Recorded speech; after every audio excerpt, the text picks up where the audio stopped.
आपने कभी ना कभी तो लोगों से ये कहते हुए जरूर सुना होगा कि यार पैसा कमाना बहुत मुश्किल है, ऐसे ही अमीर नहीं बना जाता। बहुत ही कम लोग होते हैं जो सच में अमीर बन पाते हैं। अमीर और ज्यादा अमीर और गरीब और ज्यादा गरीब होते जा रहे हैं। लोगों का ये मानना बिल्कुल सही है, क्योंकि अमीर लोग ये जानते हैं कि पैसा काम कैसे करता है और उसे मैनेज कैसे किया जाता है, जबकि गरीब लोग सिर्फ यही सीखते हैं कि पैसा कमाया कैसे जाता है। अमीर लोगों के पास फाइनेंशियल नॉलेज होती है क्योंकि वो फाइनेंशियली लिटरेट होते हैं, और ऐसा इसलिए होता है क्योंकि वो खुद को फाइनेंशियली लिटरेट करने के लिए फाइनेंशियल बुक्स पढ़ते हैं। अब आप जानते ही हैं कि फाइनेंशियल एजुकेशन के लिए जो बुक सबसे ज्यादा लोगों को रिकमेंड की जाती है वो है rich dad poor dad by Robert Kiyosaki. क्योंकि वैसे तो फाइनेंशियल एजुकेशन पर बहुत से राइटर्स ने बुक लिखी है, पर जो कॉन्सेप्ट इस बुक में बताए गए हैं वो प्रैक्टिकली तो काम करते ही हैं, साथ ही इन सभी तरीकों को समझना भी बहुत आसान है। Rich dad poor dad book में ऑथर ने अपनी खुद की स्टोरी बताई है, जिसमें उन्होंने कहा है कि बचपन में उनके दो डैड थे, एक उनके असली डैड जिनको वो पुअर डैड बुलाते थे, और एक उनके दोस्त माइक के डैड जिनको वो रिच डैड बुलाते थे। रॉबर्ट के जो पुअर डैड थे वो बहुत ही ज्यादा एजुकेटेड थे और वो एक स्कूल के अंदर बच्चों को पढ़ाते थे, जबकि उनके रिच डैड ने सिर्फ 8th स्टैंडर्ड तक ही पढ़ाई की थी, लेकिन वो अपना बिजनेस चलाते थे। अब एक तरफ रॉबर्ट के डैड जो इतने एजुकेटेड होने के बाद भी फाइनेंशियली स्ट्रगल कर रहे थे, वहीं दूसरी तरफ रॉबर्ट के रिच डैड इतने कम पढ़े लिखे होने के बाद भी उनसे कहीं ज्यादा अमीर थे। ऐसा इसलिए था क्योंकि रॉबर्ट के रिच डैड ने मनी को समझा, वो जान चुके थे कि पैसा किस तरह से काम करता है। फिर इसके बाद उन्होंने अपनी लाइफ में जो भी चीजें सीखी उसे उन्होंने पूरे 20 सालों तक रॉबर्ट को सिखाया। आप ये समझ सकते हैं कि इस बुक के अंदर रॉबर्ट ने अपनी फाइनेंशियल लर्निंग की पूरी जर्नी शेयर की है, और जो भी बातें उन्होंने अपने रिच डैड के पैसों के रिगार्डिंग सीखी हैं, उन सभी बातों को इस बुक के रेफरेंस से मैं बहुत ही आसान तरीके से बताने वाला हूँ। तो गाइस, आज की ये वीडियो आपके लिए बहुत स्पेशल होने वाली है, इसलिए इस वीडियो को बहुत ध्यान से समझना। So let's begin. Number 1, rich don't work for money, money work for them. Author बताते हैं कि आजकल लोग एक तरह के ट्रैप में फंसे हुए हैं। वो स्कूल जाते हैं, अपनी स्टडी परस्यू करते हैं, और जब उनकी सारी पढ़ाई पूरी हो जाती है तो वो 9 to 5 की जॉब ढूंढने लगते हैं जो उन्हें अच्छी सैलरी दे, और फिर जॉब मिल जाने पर वो शादी कर लेते हैं और फिर अपनी पूरी जिंदगी सिर्फ कमाते रहने में गुजार देते हैं। इस ट्रैप का ऑथर रेट रेस कहते हैं, और शॉकिंग बात तो ये है कि करीब 80% लोग इसी ट्रैप में फंसे हुए हैं। ऑथर के रिच डैड बताते हैं कि इतने सारे लोग इस रेड रेस में इसलिए फंसे हुए हैं क्योंकि वो अपने अंदर के लालच और डर को कभी समझ ही नहीं पाते।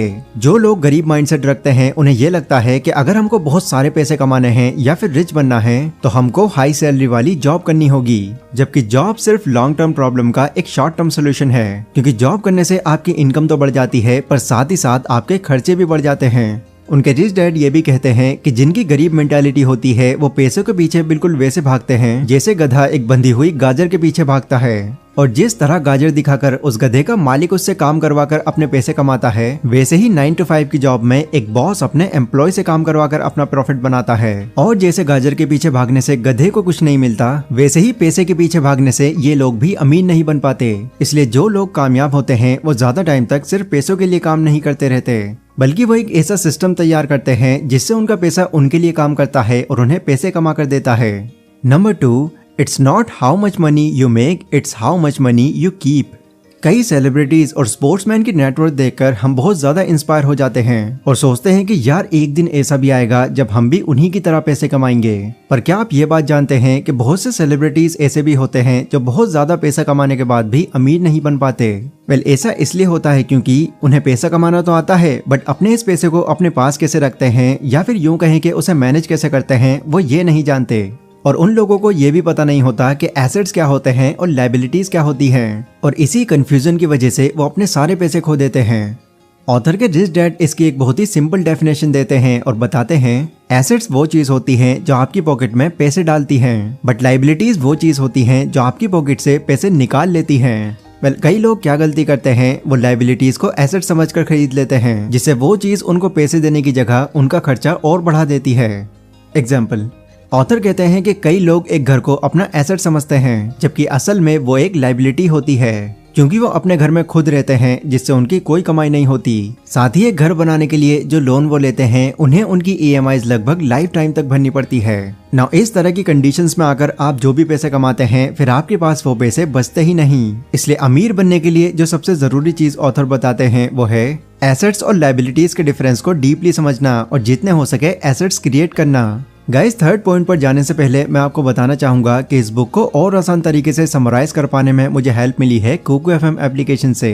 कोको एफएम इंडिया का एक लीडिंग ऑडियो बुक प्लेटफॉर्म है जो 1 करोड़ प्लस डाउनलोड और 4.5 रेटिंग के साथ नॉन फिक्शन कंटेंट की एक बहुत बड़ी लाइब्रेरी है, जिसमें आपको सिर्फ rich dad poor dad book ही नहीं बल्कि psychology of money, 5 AM club, the power of habit और सक्सेस सीक्रेट जैसी कई ऑडियो बुक्स और बुक समरीज मिल जाएंगी। एंड जिन लोगों को बुक्स पढ़ना ज्यादा पसंद नहीं है, उनको कोको एफएम एक नई अपॉर्चुनिटी देता है एक लर्निंग माइंडसेट डेवलप करने के लिए, क्योंकि इस एप्लीकेशन की हेल्प से आप बुक समरीज और ऑडियो बुक्स बहुत ही आसान तरीके से समझ सकते हैं और वो भी कम टाइम में। अब वैसे तो अगर आप यहाँ पर डायरेक्टली एक एनुअल प्लान चुनते हैं तो इसकी कॉस्ट आपको पड़ेगी 399 रुपीज, लेकिन क्योंकि वो आज की इस वीडियो को स्पॉन्सर कर रहे हैं तो यहाँ पर आपको पहले 250 यूजर्स के लिए 50% ऑफ मिल जाएगा। बस आपको यहाँ पर DH50 नाम से ये कूपन कोड ऐड कर देना होगा, यानी सिर्फ 199 रुपीज में आप दुनिया की कई बुक्स को एक्सेस कर सकते हैं। तो कोको एफएम का लिंक आपको डिस्क्रिप्शन में मिल जाएगा, इसको जरूर चेकआउट करें।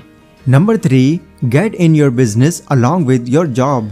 अब कई लोग क्या करते हैं, वो अपने अंदर अच्छी स्किल्स होने के बाद भी खुद को सिर्फ एक जॉब में फंसा कर रखते हैं। इसके अलावा वो कुछ और करने की सोचते भी नहीं, और अगर कभी वो अपना बिजनेस करने की सोचते भी हैं तो सबसे पहले वो अपनी करंट जॉब को क्विट कर देते हैं। ऑथर कहते हैं कि देखो ये बात तो सच है कि सिर्फ जॉब करते रहने से आप ज्यादा अमीर नहीं बन सकते, लेकिन इसके लिए ये बिल्कुल जरूरी नहीं है कि अगर आप एक बिजनेस की शुरुआत कर रहे हैं तो आप उसके लिए अपनी करंट जॉब को ही छोड़ दें। स्टार्टिंग में आप अपनी जॉब के साथ भी अपने इस बिजनेस को चला सकते हैं। फिर जब आपको ये लगने लगे कि यस, मेरा अब ये बिजनेस मेरी जॉब से ज्यादा इनकम दे रहा है और अब मुझे इस पर ज्यादा टाइम देना चाहिए, तो तब आप अपनी इस जॉब को क्विट कर सकते हैं।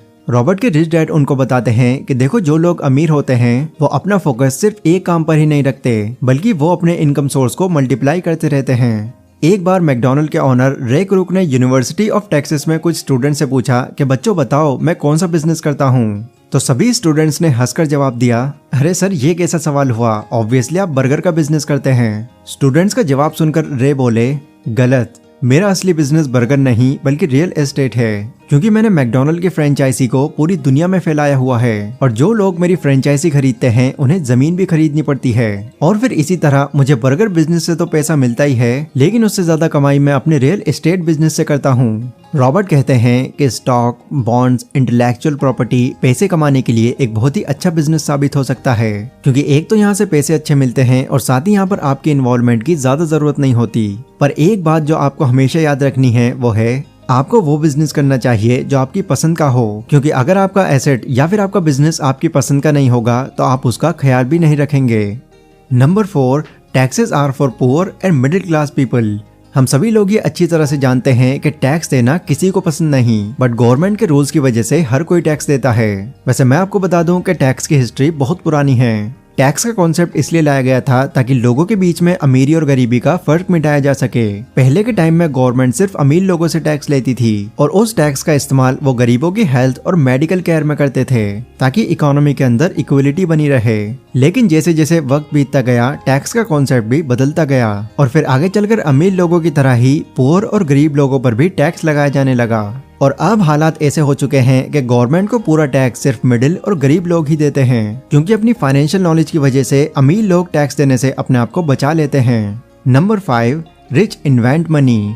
रॉबर्ट के रिच डैड कहते हैं कि जो लोग बाकी लोगों से अलग होते हैं वो अपनी जरूरत पूरी करने के लिए नहीं बल्कि लोगों की जरूरत पूरी करने के लिए काम करते हैं। जैसे Jeff Bezos, mark Zuckerberg, Elon Musk ऐसे इंसान हैं जिन्होंने लोगों की जरूरतों को बहुत अच्छे से समझा और फिर लोगों को वो चीज दी जो उनको चाहिए थी, जिसके बाद उनका आइडिया बिकता चला गया और वो अमीर होते गए।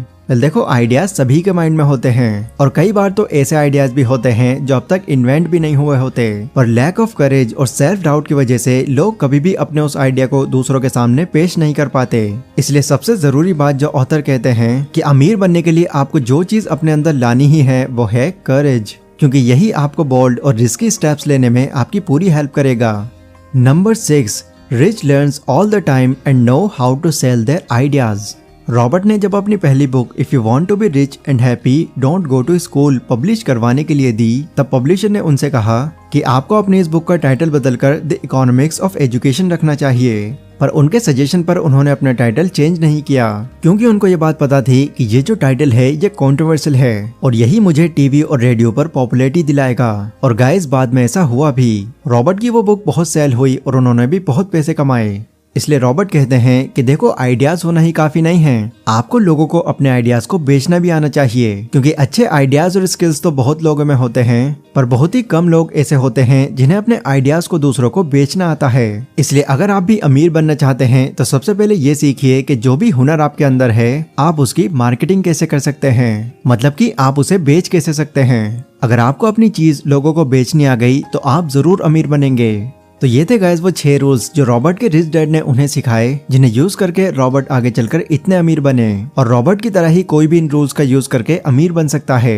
ये वीडियो गाइस अगर आपको पसंद आई हो तो इसको लाइक और शेयर जरूर करें, और नीचे डिस्क्रिप्शन में कोको एफएम का लिंक है। अपनी नॉलेज को एक नेक्स्ट लेवल पर ले जाने के लिए इस एप्लीकेशन को भी जरूर चेकआउट करें। तो आज की इस वीडियो में बस इतना ही, मिलता हूँ अपनी अगली वीडियो में, तब तक के लिए stay safe, stay healthy, take care.